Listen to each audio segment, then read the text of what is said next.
Sun Sport, l'invité de la rédaction sur scène. Bonjour à toutes, bonjour à tous, bienvenue. Nous sommes le jeudi 28 mai 2015 et c'est parti pour le nouveau réveil sportif du jeudi matin des Sun Sport. Aujourd'hui, vous le savez, la quinzaine de Roland-Garros a débuté. Alors justement, on va parler tennis et nous avons l'honneur d'avoir dans notre studio deux représentants du SNUC Tennis, à savoir donc Yves Mahotte. Bonjour Yves. Bonjour. Qu'on va définir comme plutôt directeur sportif en général. Et à côté, Sébastien Tesson, qui est joueur et entraîneur de l'équipe 1 et qui s'occupe un petit peu également du sportif en général dans le club, si je dis pas de bêtises. Oui, c'est ça. Dans l'idée, j'ai raison. Alors, le SNUC Tennis, justement, fait partie du grand regroupement qui avait à la base du Stade Nantais Université Club, qui regroupait entre autres ce qu'on va dire un des petits emblèmes, c'est le rugby, qui est devenu aujourd'hui le Stade Nantais, qui est à part entière. Le SNUC Tennis, ça existe depuis 1921 au sein du grand groupement. Un rapide historique de ce club, si on pouvait le faire rapidement, Yves, ce serait quoi ? Ce serait un club qui a grandi lentement avec le temps, en profitant des installations de l'université et après de la ville de Nantes pour développer son tennis. Voilà, c'est un historique. Là, c'est un petit peu résumé. On a un historique assez compliqué. Il y a aussi l'athlétisme, le SNAC, qu'il faut rajouter, qui aujourd'hui est au stade de procès, là. Et donc, les sections fonctionnaient un petit peu ensemble, regroupées au sein d'une association qui s'appelait le SNUC, ce qu'on appelait le SNUC général. Et aujourd'hui, on a pris notre indépendance, on s'appelle SNUC Tennis aujourd'hui. Et c'est depuis quelle année à peu près que le tennis est vraiment indépendant ? Maintenant, ça fait une dizaine d'années. Une dizaine d'années, oh, donc c'est une histoire assez récente. Et depuis, donc un pôle tennis qui ne cesse de se développer. Justement, Sébastien Tesson, vous êtes au club depuis combien de temps maintenant au SNUC Tennis ? Moi, ça va être ma 5e année. Là. Alors, j'ai été jeune, j'ai été formé au club. Je suis arrivé dès l'âge de 5 ans au club et je suis parti je suis parti à l'âge de 13 ans. Donc, j'ai fait toute ma jeunesse ici, et puis je suis revenu il y a 5 ans pour enseigner au club et puis rejouer en tant que joueur. Bon, voilà. Alors le développement de ce club, j'imagine justement que ça part par la formation. On voit que le SNUC a énormément de jeunes dans ses rangs. Ça commence aux alentours de 9-10 ans, voire même peut-être un petit peu plus jeune. L'école de tennis pour le baby tennis, j'imagine, qui doit être développé également. C'est un bon vivier, Nantes, en termes de jeunes pour le tennis. C'est demandeur, Nantes ? C'est un très bon vivier. Il y a énormément de licenciés. Je pense qu'on est 10 000 licenciés sur la ville de Nantes. Au SNUC, aujourd'hui, on est à peu près 1050 à peu près. Mais surtout, on a 500 jeunes qui viennent pratiquer notre sport sur la semaine. Donc 500, c'est une grosse école de tennis. Donc c'est un gros vivier, une grosse demande qui se répartissent entre le loisir, la compétition. Mais on a vraiment beaucoup de demandes à gérer un petit peu sur la semaine au club, quoi. Alors, je vais être un petit peu taquin avec Sébastien. Bon, en même temps, c'est pour souhaiter la bienvenue. Le tennis, on dit souvent que c'est un sport individuel, mais c'est également un sport élitiste. Qu'est-ce que vous répondez lorsque les gens disent « Ouais, moi je fais pas du tennis parce que ça a l'air vachement élitiste, c'est que des grands gaillards qui peuvent mettre des grands coups de raquette qui peuvent s'en sortir dans ce sport ». Pour casser un peu cette image, qu'est-ce qu'on pourrait dire aujourd'hui ? Après, ça dépend. Je pense, ça dépend ce qu'on recherche. Alors, c'est élitiste quand, en termes des grands, physiquement, et pour percer dans ce sport-là, c'est vrai que maintenant on voit les moyennes. Quand on regarde les top 10, tout ça, faut au minimum 1m85.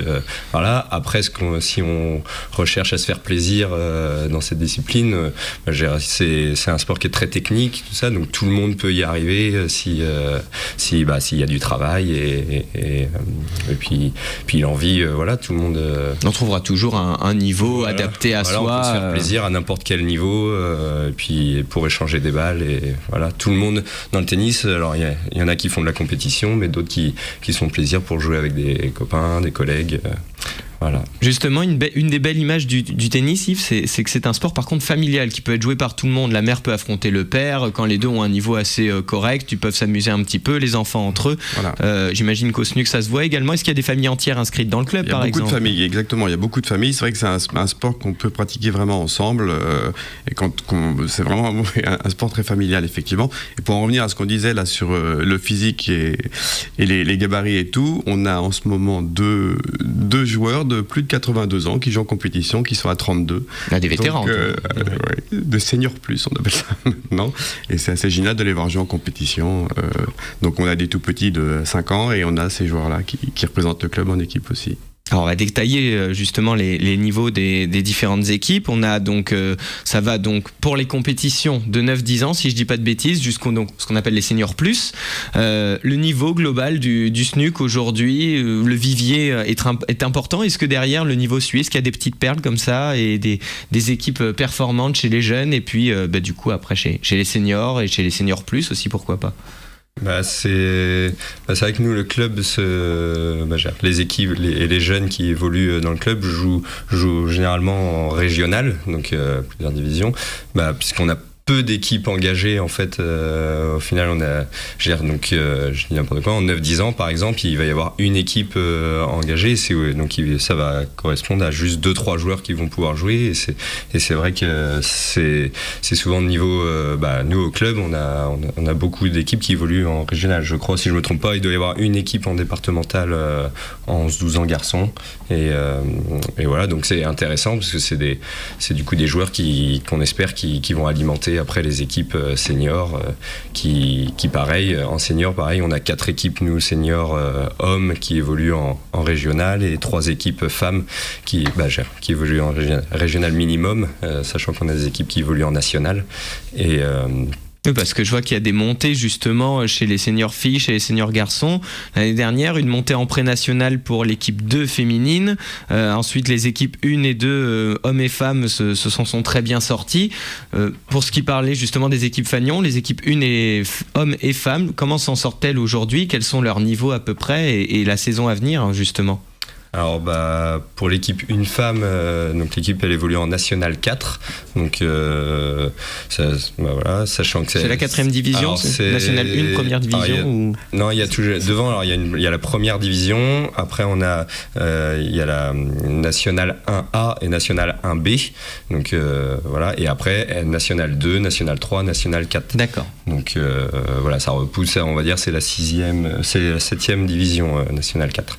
Et donc pour les filles, elle a été mieux, elle était en National 3 il y a 3 ans, voilà, 3 ans, et puis elle a l'objectif vraiment de monter, donc là on est en cours de championnat en ce moment, elle a l'objectif de remonter en National 3, et puis même pour les années à venir, on aimerait bien la voir évoluer en National 2, plus haut. Et puis pour les garçons, donc là on est en National 1B nous, donc je crois que ça faisait un bout de temps que le club n'avait pas été à ce niveau-là en championnat, et on est monté du coup l'année dernière, on était en National 2 et on est monté cette année en National 1B, donc qui est bien. Et puis là donc actuellement on est en cours, et donc voilà, les objectifs nous étaient le maintien, c'est quasiment acquis, et il nous reste 2 journées de championnat à faire. Voilà, donc pour l'instant les équipes 1 se portent plutôt bien, et puis mais il faut continuer, c'est toujours, voilà, là en ce moment il y a une bonne période, c'est pour ça qu'on parlait des jeunes qui évoluent en régional, faut que derrière on ait des jeunes qui puissent renforcer si on veut durer dans le temps. Oui, parce que notre fonctionnement justement est très basé sur la formation et sur les joueurs locaux en fait. Contrairement à pas mal d'équipes qu'on rencontre. C'est là où je voulais en venir. Ouais. Quand on a un tel vivier, quand on est dans une telle grande ville comme Nantes, quand on a 2 équipes Fagnon qui se portent bien comme ça, on commence forcément à se dire il va falloir commencer à monter encore quelques petits échelons pour atteindre un meilleur niveau, ou est-ce que là, le niveau actuel du club, ça vous convient? Alors, le niveau actuel pour les garçons est très très bien. National 1B, oui, ça nous met au-dessus, en fait, si on compte, il n'y a que 24 clubs en France. Au-dessus, nous, on est 25 et les autres à suivre, mais on est dans la 1B correspond à 24 et plus, quoi. Et pour les filles, la moyenne d'âge là, de l'équipe doit être à 15 ou 16 ans pour jouer en senior. L'équipe 1 féminine a une moyenne d'âge de 15 à 16 ans. C'est quand même, voilà, c'est sur elle pour l'avenir, quoi. C'est jeune. Alors justement, on voit tous ces jeunes gens qui jouent, 500 jeunes au SNUC, une équipe féminine qui a une moyenne d'âge de 15-16 ans. Sont où les futurs prodiges? Il y en a dans le SNUC, j'imagine quand même. Il y a des beaux espoirs. Est-ce qu'on pourra avoir quelques noms là à suivre pour les prochaines années? On espère. Après, moi, je me permettrai pas de citer des noms. Bon, on va demander à Yves. Sébastien Tesson, est-ce qu'on a des chances de le voir classé un jour dans les top français? Moi, je suis plutôt sortir, mais si, on a des joueurs qui ont des projets sportifs assez forts et qui sont prêts à faire des. Faut pas se cacher, faut faire un peu de sacrifice et se donner les moyens pour y arriver. Après, dans les jeunes, on se rencontre souvent les meilleurs jeunes, des fois à 12 ans, c'est pas ceux qu'on retrouve après à 18 ans. Donc c'est pour ça, plus on en a, et puis nous, on est un club, donc le but, c'est aussi je pense que c'est on va les aider au maximum, et puis de garder au moins l'envie de jouer au tennis, et de les garder au club, et qui continuent du coup à jouer encore au tennis à 18, 19, 20 ans, et puis pourquoi pas venir renforcer les équipes de nos clubs. Aujourd'hui, on peut rajouter quand même pour citer quelques noms d'équipes premières, on a Gleb Sakharov là, qui est numéro 30 français, qui est peut-être 400, à peu près dans les 400 premiers joueurs mondiaux, qui est Vincent Stouff qui est numéro 80 français. Voilà, ceux-là ils sont déjà à ce niveau-là, quoi. On a déjà des belles performances. Leur avenir, je les connais pas, mais leur actualité, c'est ça, quoi. On va dire qu'il faut transformer l'essai maintenant pour arriver à gripper on va dire les 10 premières places françaises. Ce serait le top pour un joueur d'être dans les 10 premières places françaises. Ça implique quoi? Ça implique un top 200 à l'ATP à peu près? Oui, voire même un peu moins. Voilà, l'objectif de Gleb, il est clair, il fait ça depuis de nombreuses années. Là, il est au meilleur niveau, il a été dans la 300e place mondiale, et son objectif, c'est de pouvoir participer au qualif d'un Grand Chelem, à Roland Garros, tout particulièrement. Et pour ça, faut rentrer, faut être dans les 250 par là pour espérer pouvoir jouer à ce tournoi-là. Donc voilà, il bagarre tous les jours, et puis lui, c'est vraiment un exemple de... Le fer de lance du club, un petit peu. Il entraîne, j'imagine, avec lui les autres. Voilà. Alors, on a parlé Roland Garros, justement, transition. Le département n'est pas dépourvu de tournois de qualité. On pense notamment au côté féminin au tournoi de Vertou. Le club, aujourd'hui, est-ce qu'il aimerait être une vitrine avec des bonnes performances dans ces tournois-là importants au niveau régional, et pourquoi pas quelques tournois nationaux avec quelques joueurs qui pourraient briller? Est-ce que c'est un des objectifs du club? Je veux que vous regardez. Qui va oser répondre à cette question? Non, c'est sûr que. Alors après, je pense que. Alors c'est vrai qu'il y a le tournoi à Vertou. On a dans la région, il y a d'autres tournois, mais c'est vrai que Nantes, on manque d'un gros tournoi où les gens viennent. Donc après, est-ce que le SNUC pourrait être l'organisateur, par exemple, d'un gros tournoi? Ce qu'on a dit, dans des clubs, c'est pas facile d'organiser des tournois comme ça, parce que ça demande un terrain central. Il y a il y a un cahier des charges derrière à suivre, et puis pour rendre l'événement attractif, les clubs sont des fois pas construits forcément bien pour ça. Donc au SNUC, ou pourquoi pas dans une salle à côté du SNUC. Je crois qu'il y avait, on parlait de la salle à la Beaujoire. Maintenant, il y a des grosses salles, donc voilà. Ça pourrait être un bon projet pour la municipalité aussi. Nous, on est vraiment prêts. Après, il y a une mise aux normes des installations et des choses comme ça pour recevoir un événement comme ça. Et puis, ça doit être un budget aussi. Ça, je me dis, déjà rien que les dotations, ça coûte assez cher. Le SNUC, justement, les prochains événements. Pour le SNUC, j'ai vu que le 6 mai, il me semble, le 6 juin plutôt, il va y avoir un match féminin. Les prochaines rencontres, justement, le lieu et les dates pour les personnes qui souhaitent voir un petit peu comment se porte le tennis à Nantes. Alors là, on a ce week-end déjà, ce week-end, on a nos 2 équipes hommes qui jouent et qui reçoivent. Donc à la maison, il y a l'équipe 1 qui reçoit la Morlaix donc dimanche matin à 9h, et l'équipe 2 également reçoit. Donc l'équipe 2, on n'en a pas parlé, elle évolue en National 4.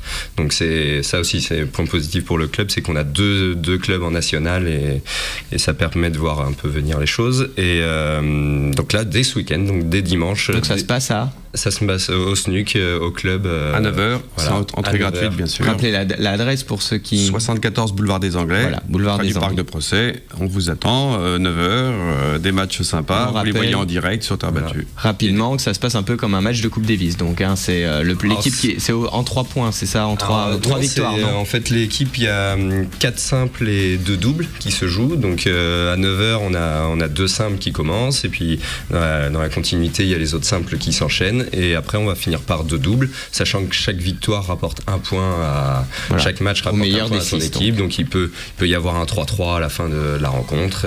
Et puis ce week-end, c'est des matchs.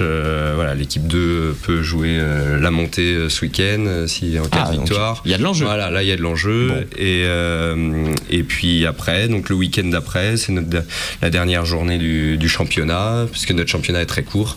Et donc là, c'est l'équipe 1 qui reçoit, je sais plus. L'équipe 1 féminine qui va recevoir Aix. Voilà, et qui fera aussi la montée. Et ben c'est noté dans l'agenda. Donc ça se passe ce week-end et le week-end prochain, boulevard des Anglais pour le SNUC. Merci beaucoup d'avoir été avec nous. De rien. Et rendez-vous la semaine prochaine pour un prochain rendez-vous Sun Sport. Très bonne matinée à l'écoute de Sun. Merci.